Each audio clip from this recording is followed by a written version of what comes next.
Halo sobatku, saya Dr. Nutria Widyapurna Anggreni, spesialis obstetri dan ginekologi konsultan feto maternal.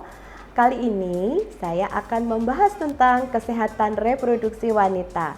Jangan kemana-mana, simak video ini.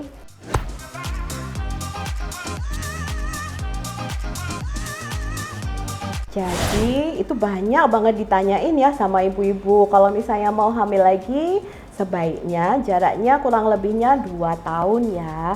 Kenapa ya kok 2 tahun? Karena kalau 2 tahun itu kita berpegangan supaya jaringan-jaringan yang diiris ya waktu sesar itu dia sudah pulih secara sempurna.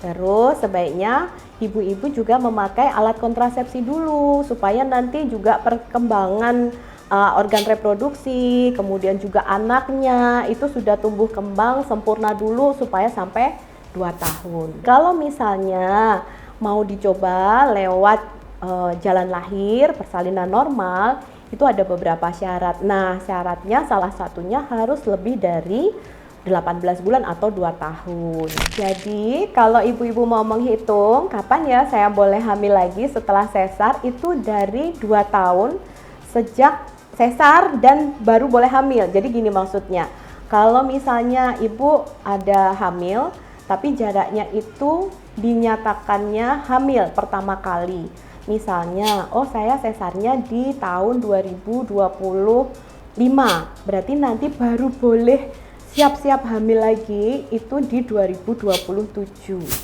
Jadi bukan nanti lahirnya di 2027 karena jaraknya itu berarti kurang dari 2 tahun. Nah, untuk kondisi kehamilan yang resiko tinggi itu ada 4T ya, terlalu tua, terlalu muda, terlalu sering, jaraknya terlalu dekat, ataupun terlalu banyak gitu. Maksudnya adalah satu, usia itu kalau misalnya terlalu muda maka organ-organ reproduksinya belum siap, belum cukup matang untuk melakukan persalinan ataupun kehamilan. Terlalu tua, kalau terlalu tua lebih dari 35 tahun maka sel telurnya jumlahnya ataupun kualitasnya juga sudah berkurang sehingga resiko-resiko kehamilan seperti preeklamsi ataupun mungkin janinnya kecil itu pun juga sangat mungkin terjadi. Ataupun jarak yang terlalu dekat, kurang dari 2 tahun. Kalau orang-orang jaraknya mungkin kesundulan atau berumbung lah, itu dia juga nanti akhirnya kehamilannya juga tidak optimal karena rahim ibunya ini belum siap betul untuk hamil lagi gitu ya. Terus terlalu banyak, kalau anaknya lebih dari 4, lebih dari 3 atau bahkan lebih dari 5 grande multi gitu ya, itu resiko tinggi sekali untuk terjadinya perdarahan karena otot-otot rahimnya ini tidak bisa berkontraksi secara optimal. Selain itu ada juga sekarang yang terlalu kurus gitu ya ibunya, mungkin malnutrisi atau terlalu gemuk, obesitas, itu pun juga nanti akan merangsang terjadinya banyak sekali komplikasi saat kehamilannya. Kalau terlalu kurus nanti bayinya jadi kecil sehingga ada resiko untuk stunting. Kalau ibunya terlalu gemuk atau sudah obesitas sejak sebelum hamil, nanti resiko banyak penyakit yang terjadi, salah satunya preeklamsi, jadi tensi tinggi pada waktu kehamilan.